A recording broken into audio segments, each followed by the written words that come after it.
I've decided to go off my local off Gladstone and explore some new, like some shoals and some flats. There's so much ground off here to look at that I've never been anywhere near. And today, as you can see, the weather is absolutely amazing. So it gives me an easy opportunity just to run between each one.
So the main goal for today is to catch or to find an area that has a lot of red throat and coral trout on it. So I really want to get some red throat on the vibes of the plastics, and a coral trout will just be a bonus.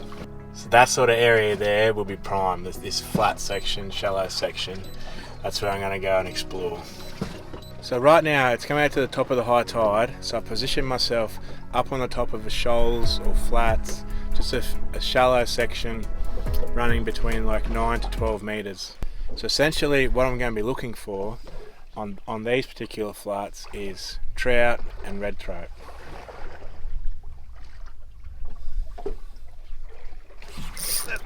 Oh. I was watching that tuna. Oh. Not sure what this one is. It's strong. It's not really running, so I'm going to say it's a red throat.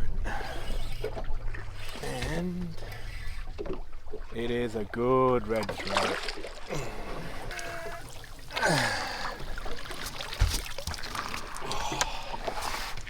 The size of that thing. Nice way to kick it off straight away. Beautiful big red throat. Check out the colours in that fin. So as I was trying to explain, what I'm essentially trying to do is the red throat and the trout, they don't want to come far off the bottom to get your lure at all. So it's a bit of a fine line. You've got to let it sink basically till you're on the bottom or just above the bottom and keep it there. And then these guys really want to get back there. It's not a very big one, but they really want to get back into their hole.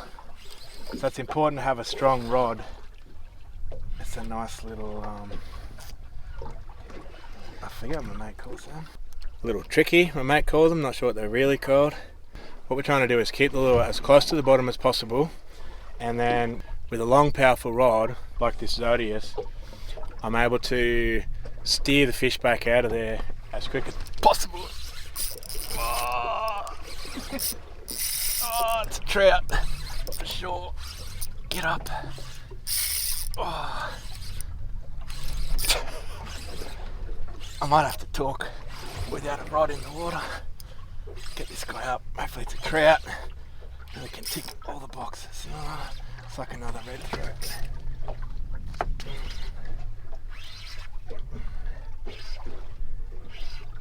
Oh, big red throat. Wow.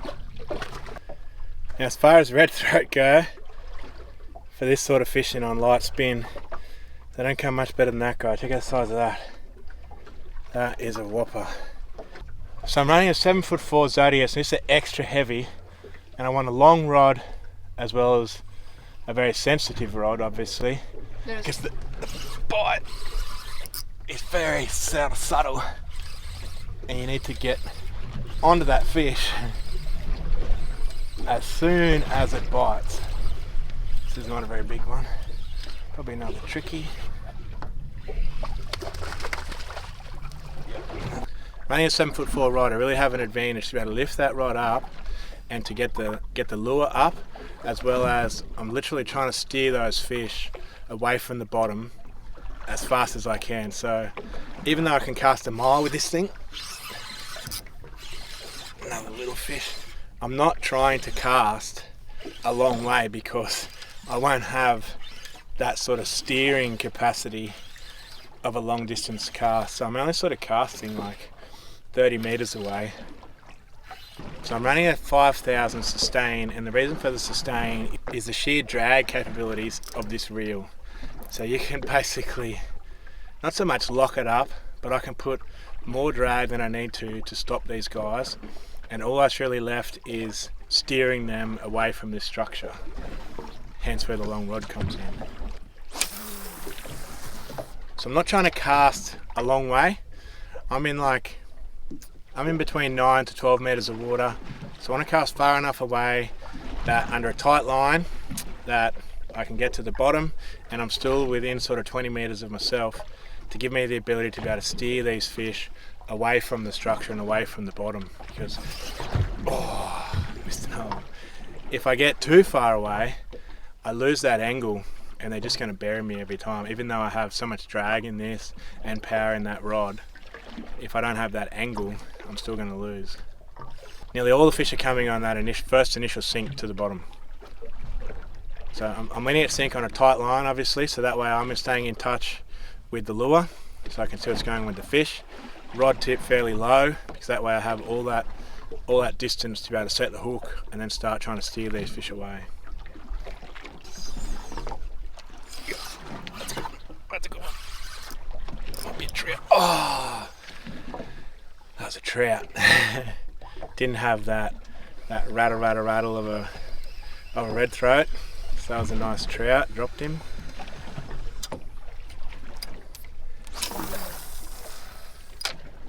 Another key thing to mention, I guess, is I'm just allowing my boat to drift across these flats.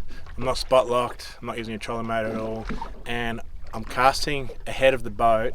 So similar deal, as my line's sinking under tension, I'm coming towards it. When I'm fighting a fish, I'm also moving towards that fish as well.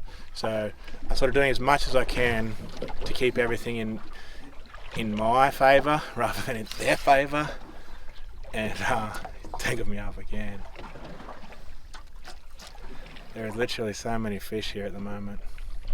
With a rod like this, Dodius, you don't even need to have your finger on the line. It's just so sensitive. I can feel every little tick and tap in this line. The good thing about trout and emperor is they'll grab the bait or grab your lure and not really run straight away. So essentially they're sort of facing me, and I've got a bit of a chance to give them a bit. Little one. Another tricky, I think. But as you can see, setting yourself up on a flats or a shoals like this can just be so much fun. Like, I hate to think how many fish I've already caught on here, and just check out the colours of that little thing. So many cool fish to catch up here. Look how big his eyes are. It's not missing much, this fella. Let's try and get that. Oh, that's a good one. Oh, I think it's another red throat.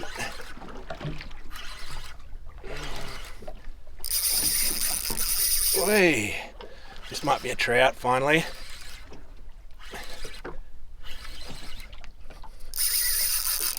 Wow.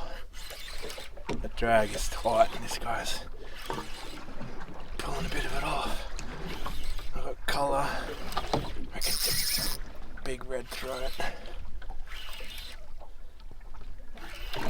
Yep. Wow! That's a giant red throat.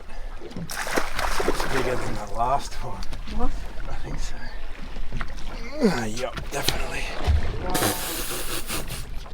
Check out the size of that red throat. He's just shy 60 centimeters long. Amazing colours in that fish. That's so cool. So basically, guys, running that spin gear like that, small plastic, small vibe, up on these flats or shoals, you can just have such an amazing time. I've literally been out here for 5 minutes, top of the high, and Caught so many fish so far, it's just crazy.